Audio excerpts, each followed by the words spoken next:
Bonjour à tous, bienvenue pour Lookez-vous, votre rendez-vous mode hebdomadaire. Aujourd'hui nous allons parler des trenchs, mais des trenchs de couleur s'il vous plaît.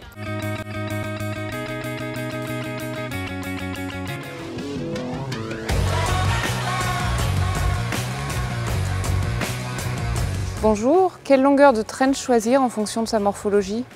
La longueur normale d'un trench arrive en général juste au-dessus du genou. Cependant, en période estivale, il est préférable de le choisir un peu plus court. Si vous êtes grande, choisissez-le à mi-cuisse. Si vous êtes petite, préférez un trench qui arrive juste en dessous des fesses.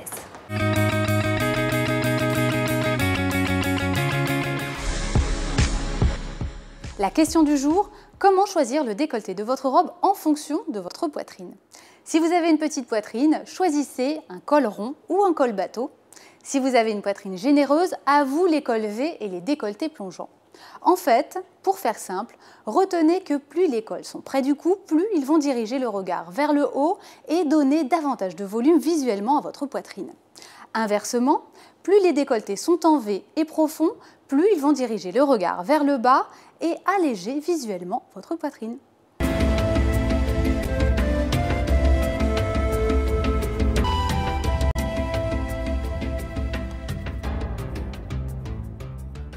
Alors c'est bien simple, pour donner un petit côté un peu plus branché à une robe à fleurs très classique, vous pouvez rajouter un petit perfecto que vous porterez de façon ouverte avec des boots aux pieds. Et au niveau des accessoires, alors là, choisissez une petite besace que vous porterez en bandoulière et des bracelets en métal. Ça, ce sera la petite touche un peu plus rock.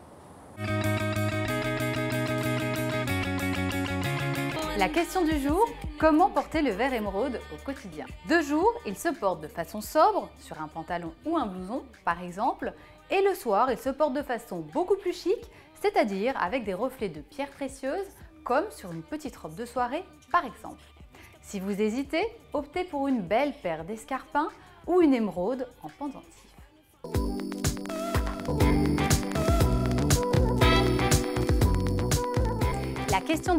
La question du jour, quel soutien-gorge porter en fonction? Si vous portez une robe bustier, choisissez un soutien-gorge bandeau, coquet ou moulé, ainsi rien ne dépassera de votre robe sur vos épaules. Si votre robe est très décolletée, vous devrez obligatoirement porter un soutien-gorge au triangle.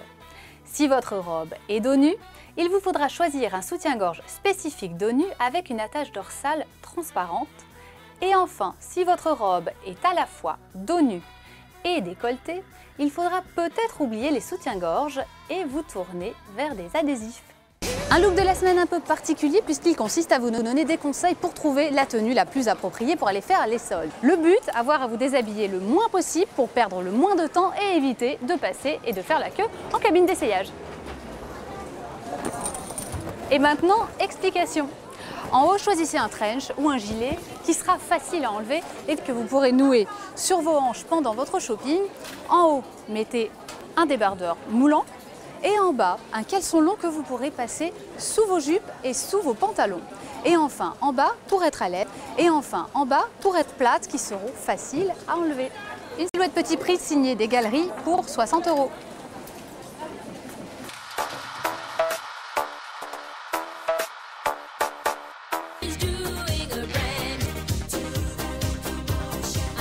Passons à la question du jour, quel maillot de bain faut-il choisir en fonction de vos petits complexes? Si vous êtes forte du bas et des hanches, choisissez une petite culotte unie et très échancrée qui va vous allonger la jambe. Si vous avez une petite poitrine, choisissez un haut de forme triangle et avec des motifs pour pouvoir donner visuellement du volume. Et enfin, si vous avez un petit ventre, choisissez un maillot de bain une pièce de couleur noire et très couture avec un décolleté en V. La question du jour, comment adopter la tendance jaune? Même si cette couleur est assez inhabituelle dans un dressing, le jaune était de tous les défilés. Alors si vous voulez être à ces prochains mois, deux règles à suivre. La première, si vous voulez porter du jaune, jouez le jeu à fond et portez-le uni et en color block, accessoires compris. De toute façon, si vous voulez porter d'autres couleurs, vous risquez de ressembler à accessoires compris. La seconde, sachez que le jaune sera plus facile à porter si vous avez la peau dorée. Alors si vous avez le teint pâle, mieux vaut éviter.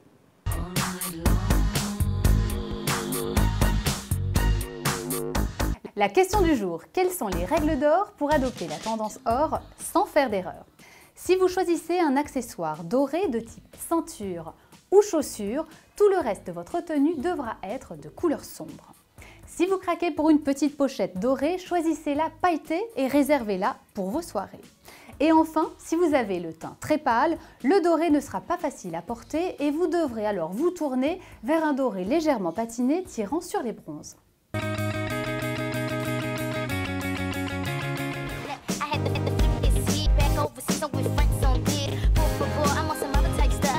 Bonjour Ginny, alors moi j'aimerais savoir avec quelle couleur associer le bleu roi?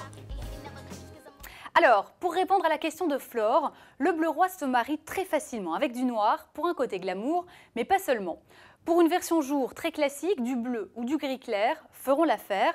Et si vous voulez vraiment être très looké, dans ce cas, n'hésitez pas à porter le bleu en camailleux en l'associant avec du bleu pétrole ou du bleu marine.